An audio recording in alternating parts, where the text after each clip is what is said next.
Hello, friends, and welcome to the Homewrecker podcast. It's me, the double G, the Golden Greek, and I'm joined as always by my beautiful, lovely, gorgeous wife, the lovely Monique. Monique, how are you? Hello, I'm lovely. How are you? Oh, fantastic. Yay. As always. Woo. Tired, but fantastic. Got a lot going on. Yes, we do. So we may as well. I think we briefly mentioned this a couple other week, episodes yeah. back. We have some big things happening coming up here in the very near future, and it's going to be kind of crazy around the Homewrecker household because we are actually changing the household. Is that even accurate? Does that make sense? We're changing the house, not the household. We're changing the house. Yes, we are moving. We are moving. We are moving from the city to the mountains. So it's going to be pretty crazy. It's been pretty crazy, and it's going to get crazier. So everything's happening super fast. Yeah, much quicker than I thought it would. Much sooner than I thought it would. It kind of creeped up on me, and it's happening very, very fast. So, but it's all going to be for the best. So, as for the future of this show, it's all done. This is it. This is the last time. No, I'm just kidding. I'm kidding. We're going to keep recording. We're going to keep putting out episodes. The schedule may get a little wonky over the next few months as we transition, as we get set up and get things built. And it's going to be chaotic for us. So it's going to be very, very difficult to pinpoint down and have a, what have we been doing this now over 3 years? Consistently every week, never missed a week, always had an episode out. We're going to try to keep that going, but the streak may end as far as weekly episodes goes. There are just some weeks that might be so crazy we might not have a chance to record. We're going to do our best. We're going to do our best. But we just wanted to put it out there now that it may not happen. We're going to do our best to keep it going, keep the streak alive. But if a week goes by and you don't get an episode, well, there will be one the following week. Yeah, we'll try not to go more than every other week. We'll never miss. Yeah, exactly. We're going to keep it going, obviously. Yeah. But just with all the moving and changing and figuring out how stuff's going to get chaotic. That's all you need to know. But anybody that's ever moved or bought a house or built a house or anything like that knows it gets a little crazy and much crazier when you have small children involved. So it's it's going to be wonky, but in between all the packing and going through things and tossing things and everything else, we managed to find some time to sit down and get this episode recorded here to be put out.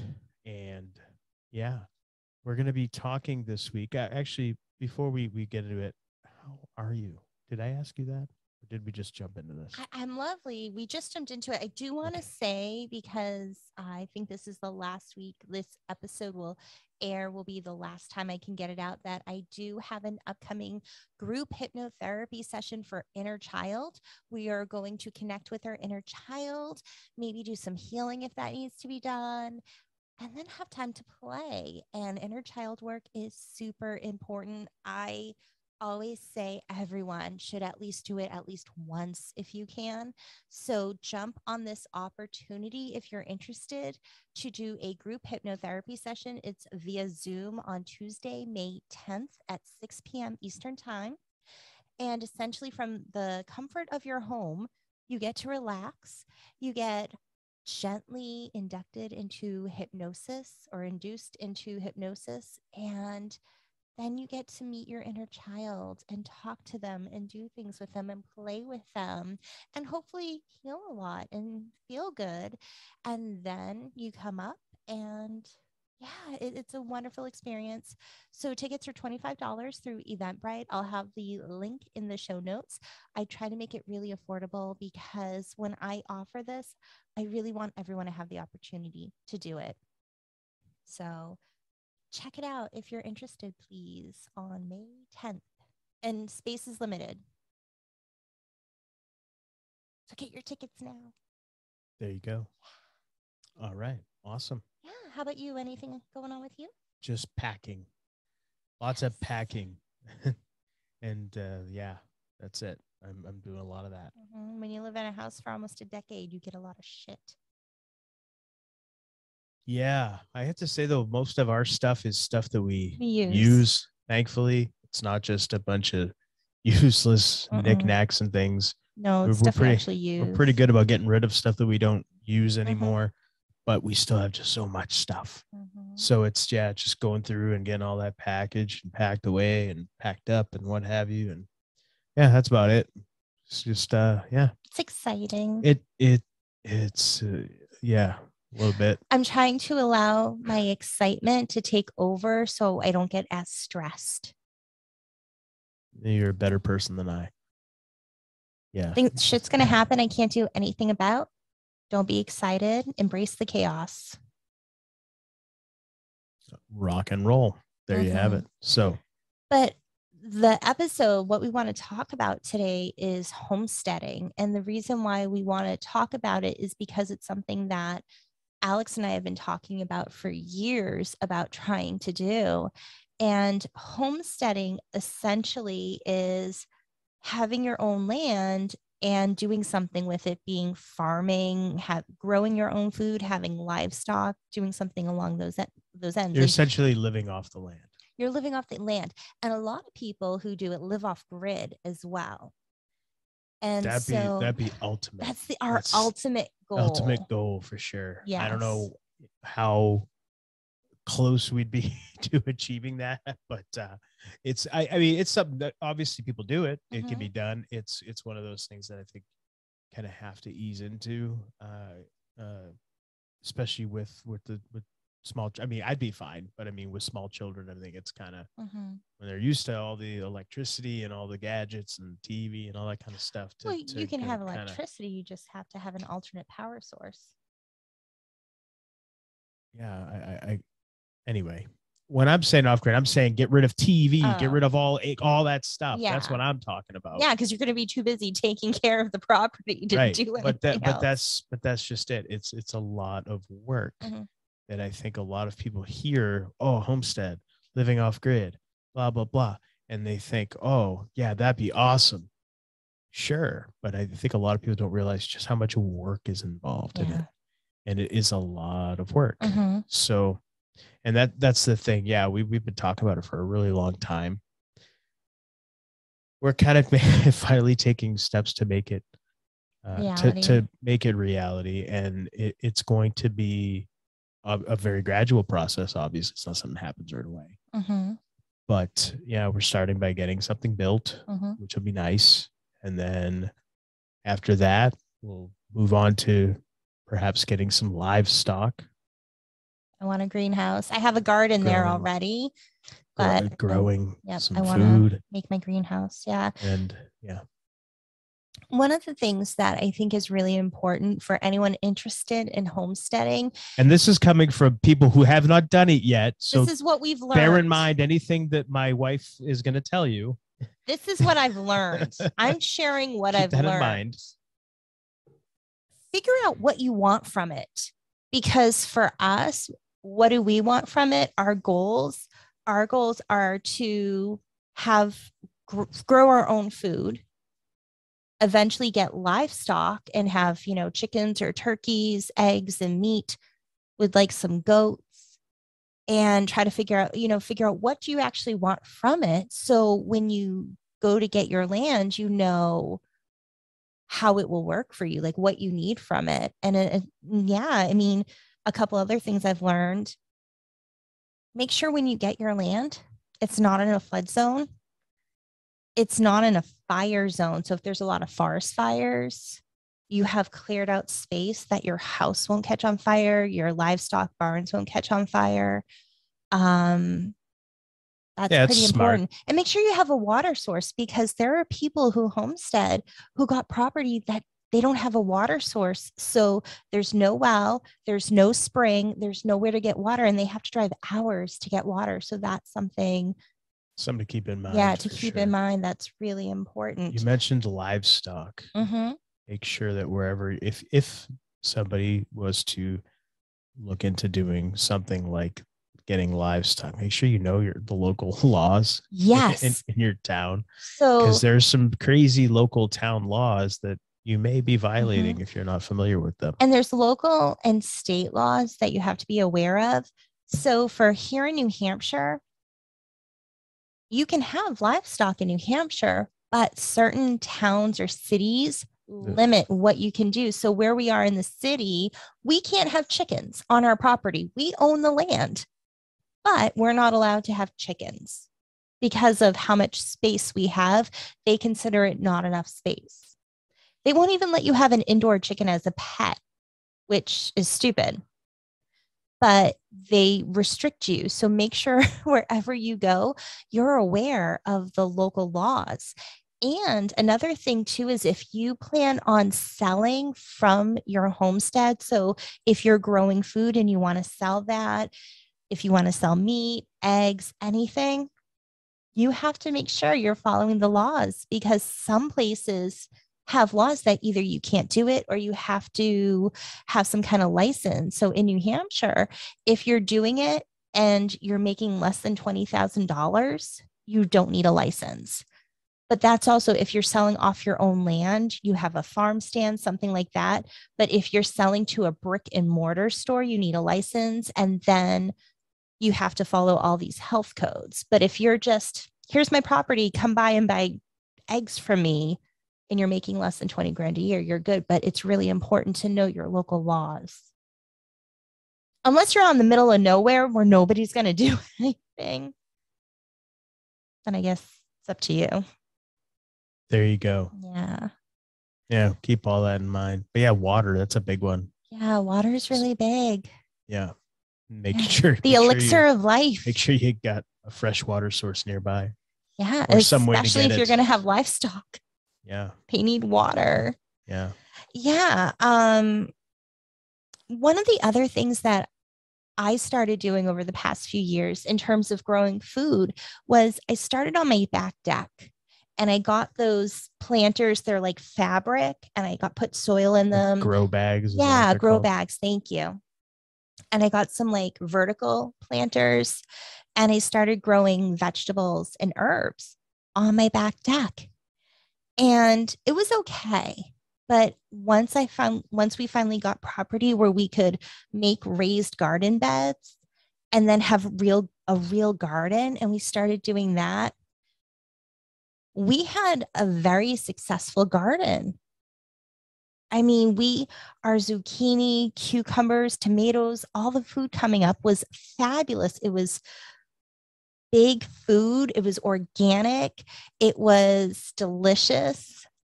I mean, our peas, you just like take the pot off and you open it up and you eat the peas, and they were so sweet and delicious.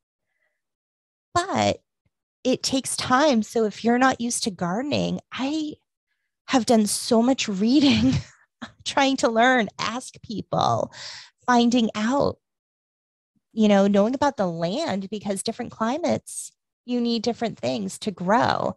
So up here in New Hampshire, we're pretty lucky. We haven't had any issues. But then this year we got an indoor hydroponic garden. Thing is awesome.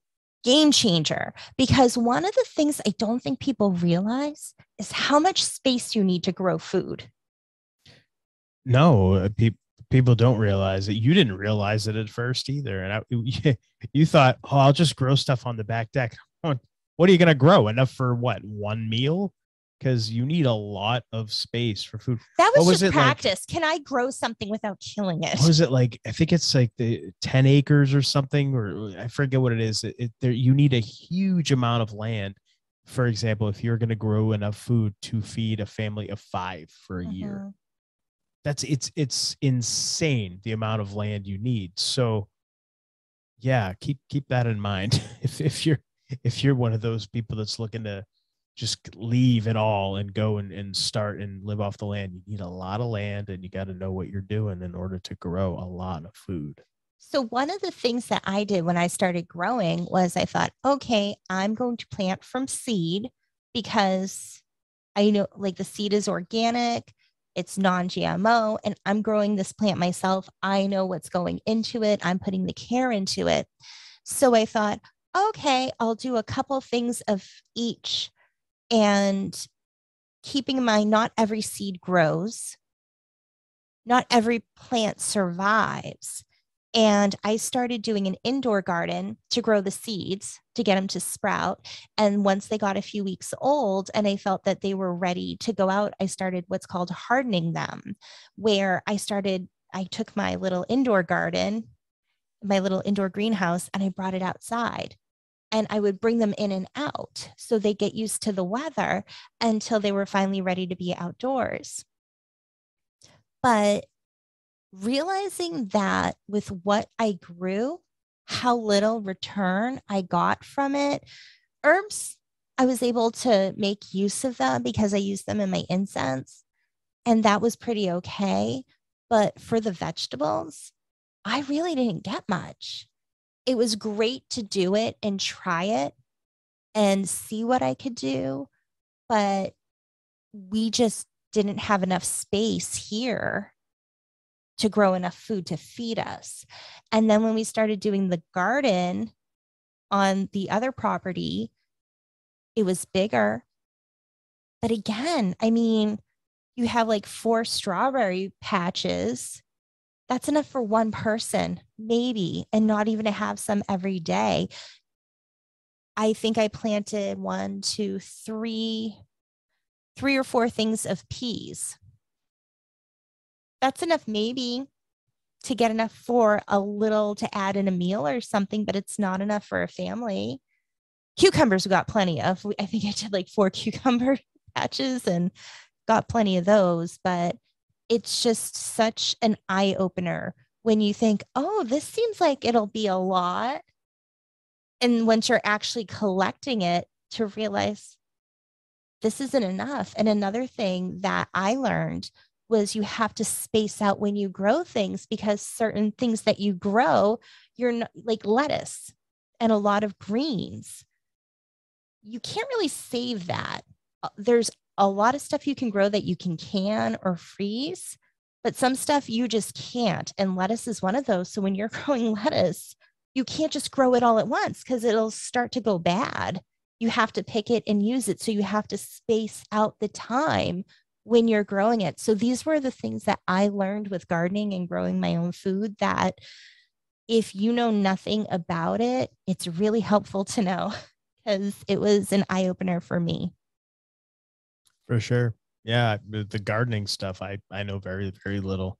I know only some things that you've shown me, but that very, very little. So yeah, for sure. Definitely you never want to jump into something like that, not knowing what you're doing, or not at least getting some information. And I think it's like anything else. So I think it's one of those things where you just got to do it. You just have to do it, and you're going to make mistakes, and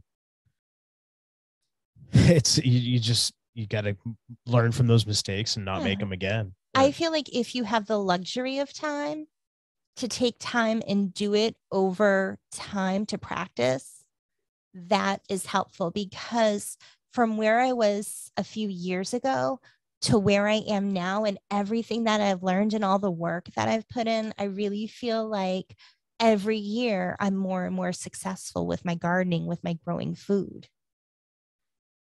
And that's something overall with a homestead where I said, I've learned, get an idea of what you want to do, and you don't have to do it all right away. So for us, our goal is to be self-sufficient with food, not needing to be on the grid. But that's not something we're just going to walk in and do. This is something where we're trying to plan over so many years to get ourselves ready. First thing, get our house built, grow our food, like work in the garden. And then I want to get a greenhouse. Then I want to get some chickens or turkeys, and we need to coop. And it's just going to be one thing at a time. Yeah. It's to not overwhelm ourselves. Yeah. Taking one project at a time. Mm-hmm. One project at a time. Begin the project, complete that project before beginning another project. And make sure it's working. Yeah. Yeah. So that's something else that I've learned. A lot of people will hunt.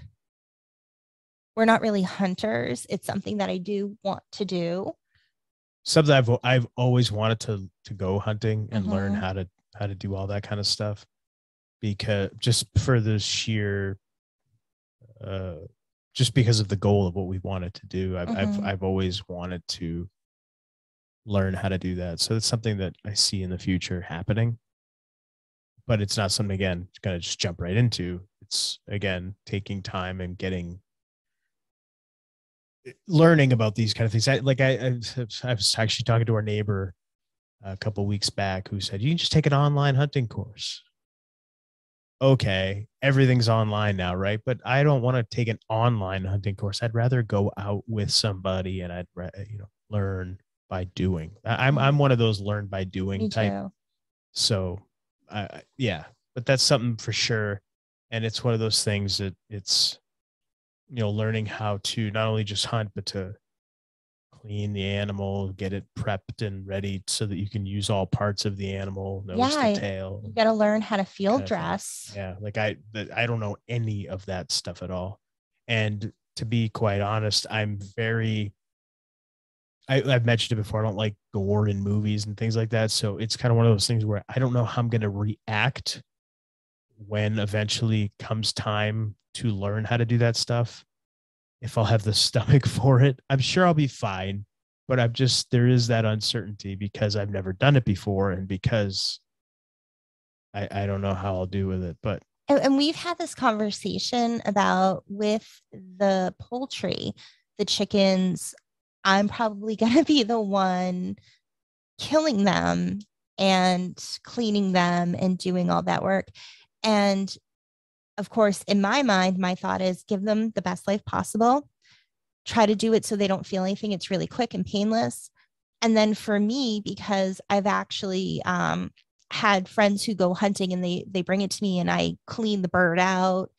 And like with pheasant, I look at it like I give my gratitude that this creature lost its life, its sacrifice, so I may eat and my family may eat. And I just put so much love and gratitude while working on that bird, plucking out the feathers, doing everything. And that really helps me have to do it because part of me is so sad that, I took an animal's life so I could eat. But I really try to turn it around in my mind that it was a sacrifice so I could eat. And I'm very thankful and I want to put everything to use. You can take the bones and make bone meal out of it for your garden. There's a lot that you can do with if you're going to hunt or even have livestock with the entire animal. You can do stuff with it, try to make the most of it and waste as little as possible. And that's my mindset to justify it. Yeah. Well, survival is the justification. You have to, like you said, you have to eat, feed your family. Some people don't agree with it, and that's fine. Yeah, that's okay. It's absolutely okay. But that is something that we're looking at eventually going down that road. So, and with hunters and livestock, another thing to think about is predators. I mean, where we're moving to, we have bobcats, bears, we have bears, lots of deer, but coyotes. Yeah. Animals that can get into your garden if you have an open garden, and then animals that can get into your livestock. So that's something to be mindful of and how to protect your garden and how to protect your livestock. One of the things that I've learned in terms of pests with gardens is that certain plants that you plant around your garden will help deter pests from getting into it because they don't like the smell. So one garden bed, around it, I have spearmint.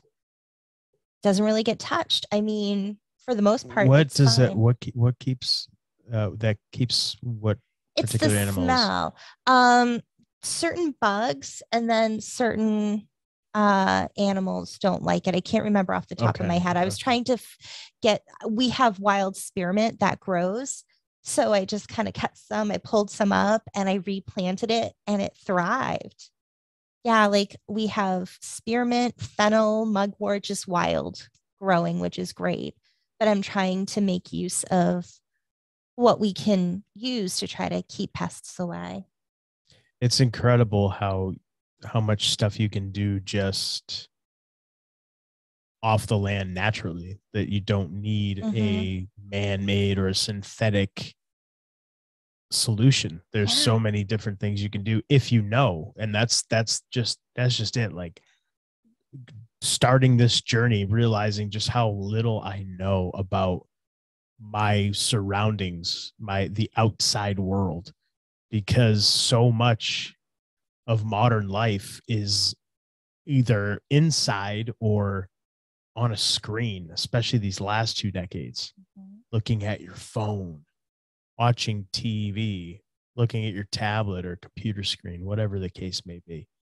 So it's incredible just how detached humans have become from the outside world. Kind of scary too, because there's so much that you can do, and just we're so just we become limited. We're inept, yeah, because we just have no education, no grasp of the outside world anymore. So many of us anyway. And sometimes you have to just go out there and learn on your own. One of the things I'm trying to work on is learning about the trees in the area and the different plants in the area that I'm not familiar with. So just trying to learn as much as I can about what is there. And like I said before, oh, this is spearmint growing. I can use this in my garden. Oh, and what can I use? What can I take advantage of? It's a huge learning curve. And I think when you go in knowing that you know very little, it's okay. There's nothing wrong with that, because as long as you're open to learning, that's what's important. There's a lot to learn. You're always learning. That's the great thing about life, though. You always get to learn. You're always given opportunities to learn new things. And it's really exciting. Absolutely. Yeah. Absolutely. Another thing I was thinking about is food preservation. Preservation. Thank you. Food preservation. When you're growing food, sometimes it comes in abundance, like tomatoes. You get a ton of tomatoes. How many people do we know? Here, have some tomatoes. Oh boy. Yeah. Because they grow, which is awesome. But knowing how to preserve those tomatoes. So canning is very helpful. Learning how to can. You can make your own sauces with the tomatoes. You can do the work ahead of time and then can it for later. But canning, I think, is one great way to preserve food. Freezing is another thing that we do as well to preserve food. And I think that's been really helpful. One thing I would love to get is a root cellar. Digging into the ground and just creating our own root cellar to help have a nice, cool place to preserve our just food. Something that's year-round cool. Yeah. Yeah. That's another goal. Yeah. It's like we have a big laundry list of goals. So many. Will they all ever be realized? I don't know. Hopefully. And if not, maybe our kids. Yeah. Yeah. But yeah, so that's the homesteading thing. Yeah. And yeah, there's so much to think about. When I first heard homesteading, I had no idea what it meant. Like, what does that mean? Homesteading. Okay. Well, you have a home. Okay. Well, it made no sense to me. I just, and somebody quickly explained it to me. Said, oh yeah, you grow your own food. I was like, so you have a garden. That's called homesteading also? What is that? What? Well, Abraham Lincoln actually put forth the Homesteading Act. And what that was, and I don't have all the details memorized, but basically he gave people an opportunity to own land. And it was a deal of, you get this land for pretty cheap, but you have to do something with it. You have to build a home on it. You have to make use of the land. You have to do something with it. And it gave so many people the opportunity to own their own land, to be landowners, because as we've learned doing the show back years ago, that was status. If you had land, it wasn't what car you drove, or back then, what kind of horse you had. did you own land? And it gave a lot of people the opportunity to own land. Now, knowing what I know now, I question what were the motives behind this? I don't know. But I remember reading that if you were a Union soldier, because you have to stay on the property for so many years to be able to have it given to you to show you've done the work. And if you served for the Union, they would shave, I think, like 5 years off of that. So if you had to have the land for 10 years, they would take 5 off. If you were a Confederate, you were shit out of luck. Shave time off of I don't get it. So what do you actually own the property for the Homesteading Act, you had to show you built a home on the land, you're making use of the land, you're doing what you're supposed to do. But you had to stay on it for so many years, because what would happen is people would get land they couldn't use and they'd abandon it. So they're not going to be able to own that land. So after, I think it might have been 10 years, you show we're living on this land, we're making use of it, we live on it. Okay, here's your deed. So they wouldn't get the deed for the land until a certain amount of time? Yes. From what I remember reading. Oh, okay. Okay. Now that makes sense. Okay. Because the way you explained it, I'm thinking, so you were forced to stay at your house? Like, what does that mean? Like, what are you talking about? No, like you get it once you fulfill the agreement. Gotcha. So I thought that was interesting, but it gave a lot of people. So as people came out west, they took advantage of that. Of what? The Homesteading Act. Oh, okay. Yeah. And I think the last person to get to use the Homestead Act was back in the late 70s, like 76, 77. And the person who did it after the 10 years passed, they ended it. Like they've done away with the Homesteading Act? Yes. Where you could get land if you made use of it. Yeah, well, because now, I mean, look at what they're doing now. They're paying farmers to destroy their crops because they're trying to starve everybody. Well, because they don't want people having their own land, because they don't want people growing their own food and being self-sufficient. And I think that's why it's so important to us to not have to depend on others to eat. And absolutely. Yeah, that's important. Absolutely. Yeah. So that's the big thing. Never having to be dependent on anybody, never having to rely on a grocery store or supermarket. And that's why eventually I'd like to go off grid entirely, because I don't want to have to rely on anybody for anything, including my power, electricity or anything like that. So that's me. And thankfully you share the same vision. Well, so you know me, I love nature. I love being in the dirt and doing things. So that's so that's what's been going on with us lately. And those are our goals. Yeah. Our homesteading goals. So right on. Yeah, maybe we'll take video of us doing some of these things as when we do these things. Yes. I think that's a good idea. Fun to share. Yeah. You'd see how just inept I am at some of this stuff and laugh at me as I fumble around with a hammer and nails.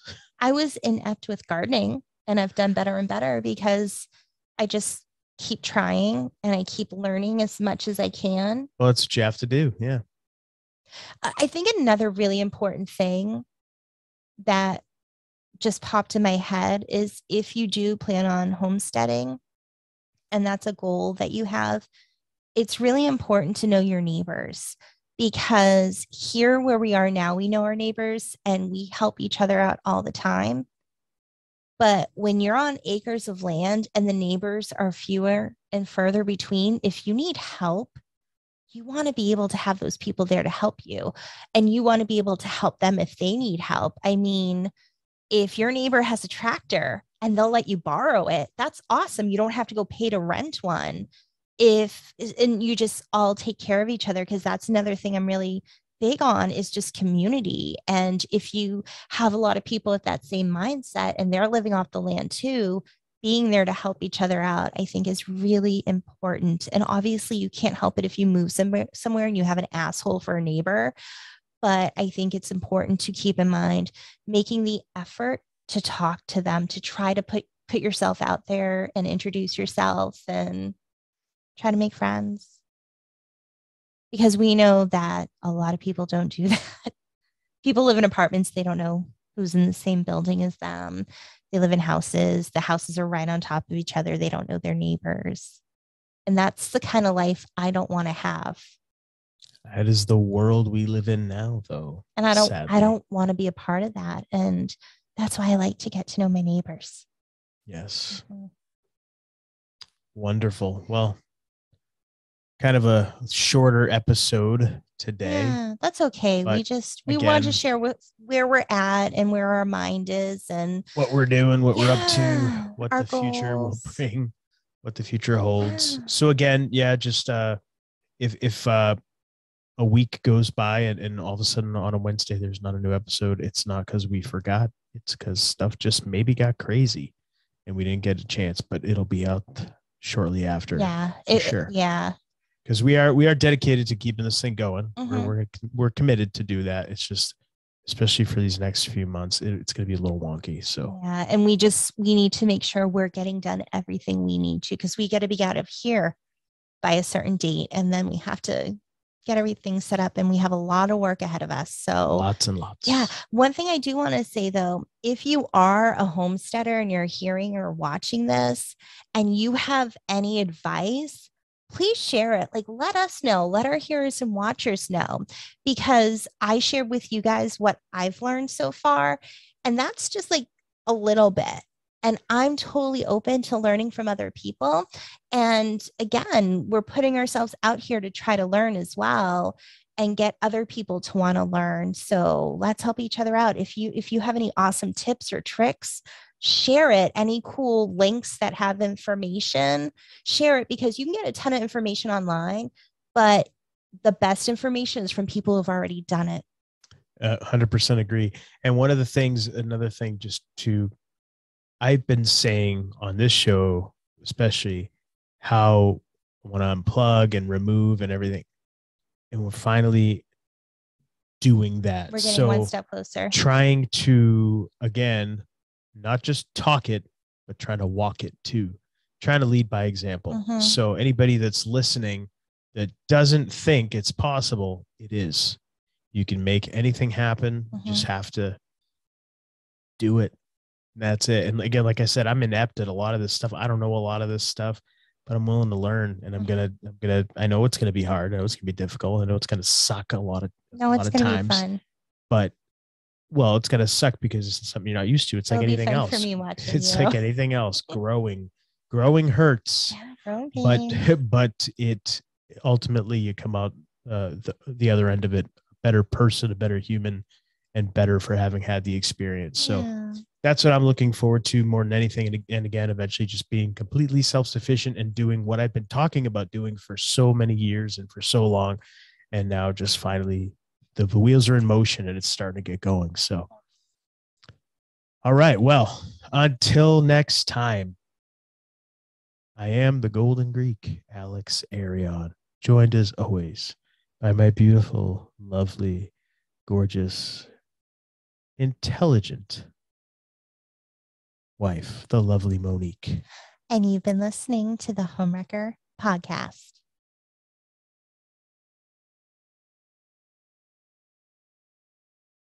My hair's really looking thin up top. Look at that. As you bash the mic. I'm gonna leave this in. Leave me bashing the mic. I'm gonna leave the bashing of the mic and be talking about my hair. There you go. There you have it. Until next time. We love hearing from and interacting with our hearers and watchers. Feel free to reach out to us on Twitter at HomewreckerPod. You can also visit our website, homewreckerpodcast.com, where you can check out past episodes and pick up some Homewrecker podcast gear from our online store. Also, if you haven't already, please hit the subscribe or follow button wherever you're hearing or watching our show. That way you can be notified whenever a new episode drops. We're on all major podcasting platforms, and you can check out the video versions of our show at YouTube and Brighteon. You can also find Monique in a few places online as well. I'm on Twitter @_Monique Giselle_. If you're interested in a tarot reading, organite, incense, candles, and other cool things, you can go to my website, tarotbymonique.com. Or if you're interested in hypnotherapy, you can go to innerstandingshypnosis.com to schedule a free 20-minute consult. And follow me on Twitter @MoniquePCHT. And Alex, how can people find you? You can find me on Twitter @TheAlexArion, and you can check out my website, alexarionfitness.com. And if that's too much to remember, we get it. That's why we put it all in our show notes. Thanks for spending your time with us, and we appreciate all of your support. We do. Thank you. We love you.